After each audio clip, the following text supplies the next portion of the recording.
दोस्तों, आज एक सच्ची घटना हम आपको बताने वाले हैं जो कि राजस्थान के रोहिणी के गांव में घटी, जो कि जंगल के बिल्कुल करीब बसा हुआ गांव है। इसी गांव में राजेश और सुरेश नाम के दो व्यक्ति रहते थे।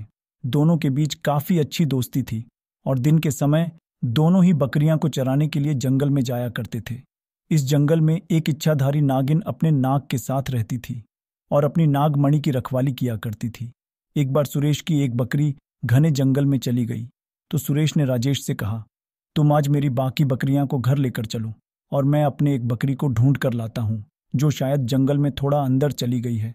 दोस्तों, उधर नागिन भी अपना भेष बदलकर तथा मनुष्य रूप धारण कर नाग को नागमणि की रक्षा के लिए छोड़कर गांव के भ्रमण के लिए निकली हुई थी। जब सुरेश अपनी बकरी को ढूंढते हुए उस जंगल में पहुंचा तो पेड़ के नीचे बने बिल में से उसे तेज रोशनी आती दिखाई दी। उसे लगा कि कोई कीमती हीरा या फिर भूषण उसके नीचे छुपा हुआ है, तो उसने उसी पेड़ की टहनी को तोड़ा और एक बड़ा सा डंडा बना लिया और उस बिल को जोर जोर से मारकर तोड़ने लगा। उस बिल को तोड़ते समय सुरेश बहुत ही तेजी से डंडे से वार कर रहा था, जिसमें से दो चोट नाग के बिल के अंदर मौजूद नाग पर लग गई और नाग ने उसी समय अपना दम तोड़ दिया। जब सुरेश ने मरे हुए नाग को देखा और उसके पास तेज चमकते हुए मणि को देखा तो वो समझ गया कि वो चमकते हुए चीज और कुछ नहीं बल्कि एक नागमणि है। उसने पहले नाग को डंडे से हिलाया और ये सुनिश्चित किया कि नाग मर गया है या फिर जिंदा है। दोस्तों, जब उसने इस बात को पक्का कर लिया कि नाग मर गया है तो उसने अपनी जेब से रूमाल निकालकर उसके अंदर उस नागमणि को रख लिया और भागते हुए तेजी से घर को निकल गया। और वो ये भी भूल गया कि वो जंगल में अपनी बकरी को ढूंढने आया था और वो बकरी अभी भी जंगल में ही रह गई है। इधर जब नागिन वापस अपने बिल की तरफ लौटती है तो जैसे उसने नागमणि को गायब पाया और अपने नाग को मरा हुआ देखा तो वह गुस्से से आग बाबूला हो गई। उसने अपनी शक्ति से नाग की आंखों में यह देख लिया कि उसके नाग का कातिल कौन है। सुरेश ने अब एक बहुत ही बड़ी गलती कर दी थी। उसने नाग के मरे हुए शरीर को वहीं जंगल में छोड़ दिया और अगर वो नाग के शरीर को उस समय जला देता तो शायद नागिन को उसके बारे में पता न चलता। दोस्तों, उधर सुरेश बहुत ही खुश था क्योंकि उसे दुनिया की सबसे शक्तिशाली चीज मिल चुकी थी, यानी नागमणि मिल चुकी थी। सुरेश जब घर पहुंचा तो उसने पहले उस नागमणि को अपने हाथ में पकड़ा और इच्छा जाहिर की, जंगल में जो मेरी बकरी खो गई है वो मुझे वापस मिल जाए। तो चमत्कार ऐसा हुआ कि अगले ही पल वो बकरी उसके घर के दरवाजे के बाहर खड़ी थी। सुरेश यह सब देखकर बहुत ही खुश हो गया।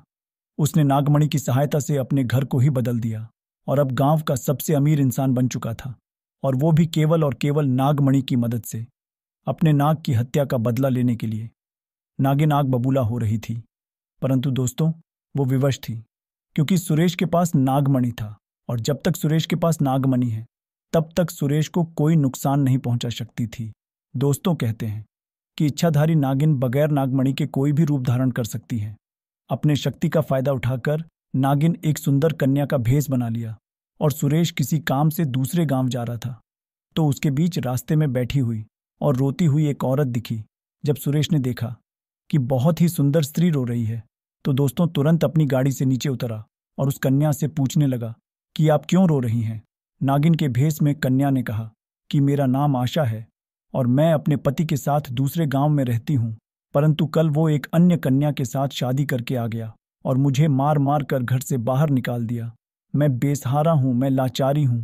दोस्तों, सुरेश को स्त्री पर तरस आ गया और उसकी सुंदरता से सुरेश बहुत ही मोहित भी हुआ और उसे अपने घर ले आया।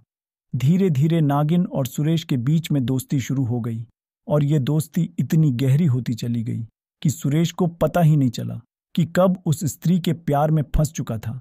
एक दिन सुरेश और आशा यानी वो नागिन दोनों एक दिन घूमने के लिए गए और एक जगह एकांत पाकर आशा ने सुरेश से पूछा, तुम्हारे गले में ये चमकती हुई चीज क्या है? तो सुरेश बोला, कुछ नहीं, एक साधारण सा भूषण है, मुझे अच्छा लगता है तो मैं इसे गले में पहना हूं। दोस्तों, ये वही आभूषण था जिसे आप नागमणि के नाम से जानते हैं। जब आशा बोली, क्या तुम मुझे आभूषण कुछ समय के लिए दे सकते हो, क्योंकि मुझे इसकी चमक बहुत अच्छी लगती है, मैं इसे पहनकर देखना चाहती हूँ कि मेरे गले में कैसा लगता है।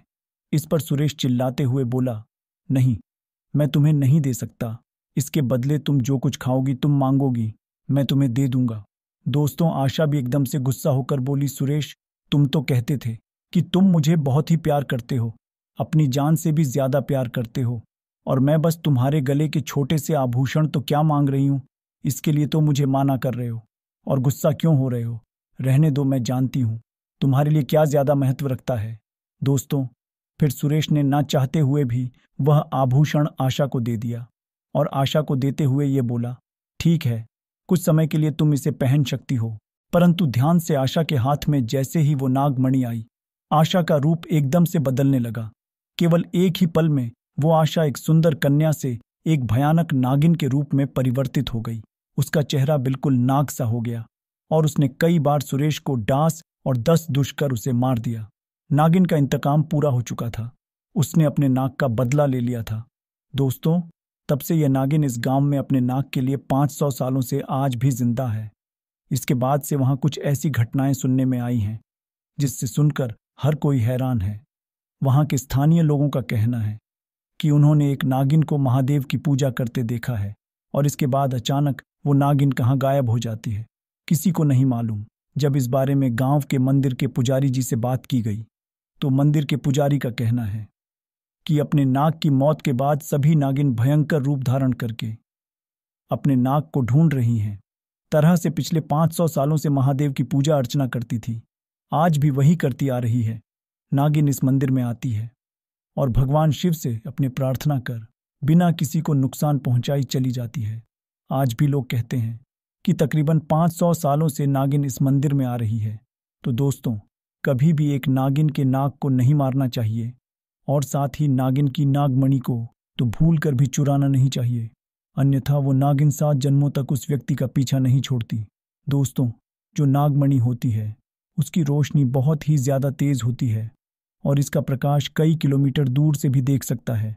परंतु दोस्तों, एक इच्छाधारी नागिन अपनी नागमणि को हमेशा लोगों की नजरों से छुपा कर रखती है, लेकिन जब कोई उससे उसकी नागमणि को छीन लेता है तो नागिन का गुस्सा 7वें आसमान पर होता है।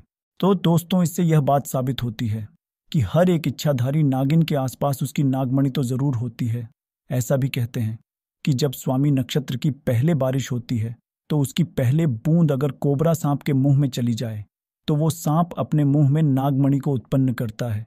जब एक सांप नागमणि को ले लेता है, उसमें कई सारी शक्तियां आ जाती हैं, जैसे कि नाग का मनुष्य रूप धारण करना, मनचाही जगह पर पलक झपके ही पहुंच जाना, अपना आकार अपना भी बड़ा कर देना, और कितना भी छोटा हो जाना। ये सभी शक्तियां उसके पास आ जाती हैं। तो दोस्तों, आप इस घटना को लेकर अपने क्या राय रखते हैं, हमें कमेंट में ज़रूर बताइएगा। और साथ ही जितने भी महादेव के सच्चे भक्त हैं, पूरी श्रद्धा से कमेंट में ज़रूर लिखें, हर हर महादेव। दोस्तों, वीडियो पसंद आई तो इसे लाइक कीजिए, अपने दोस्तों रिश्तेदारों में ज़्यादा से ज़्यादा शेयर कीजिए।